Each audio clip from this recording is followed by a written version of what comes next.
ரொம்பவே சிம்பிளான சேமங்கிழங்கு வறுவல் ரெசிபி பார்க்கலாம். சேமங்கிழங்கு வாங்குனோனே யூஸ் பண்ணக்கூடாது. அத நல்லா காய விட்டுட்டு அதுக்கப்புறமா தான் யூஸ் பண்ணணும். வாங்குனோனே யூஸ் பண்ணோம்னா, அது நாக்கரிக்கிற மாரி இருக்கும்.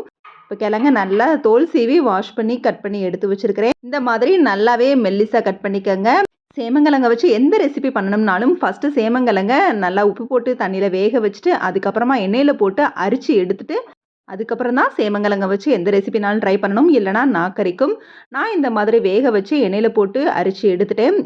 இப்ப இத வச்சு ஒரு சிம்பிள் ஃப்ரை பண்ண போறேன். இப்போ ஒரு பேன்ல அந்த ஃப்ரை பண்ண எண்ணெயவே கொஞ்சமா விட்டு, அதுல இஞ்சி பூண்டு பேஸ்ட் கொஞ்சமா ஆட் பண்ணி வதக்கி விட்டுட்டு, நம்ம குக் பண்ணி எடுத்த சேமக்கிழங்க இதோட சேர்த்து நல்லா கலந்து விட்டுட்டு, அதுக்கப்புறமா அதோட மசாலா ஐட்டங்கள சேர்த்துக்கலாம். மிளகாய் தூள், கரம் மசாலா தூள், கொஞ்சமா மிளகுத்தூள் மட்டும் ஆட் பண்ணி 5 மினிட்ஸ் சிம்ல போட்டு மசாலோட கிழங்க வந்து ஆட் பண்ணி வச்சு ஸ்டவ் ஆஃப் பண்ணிடலாம்.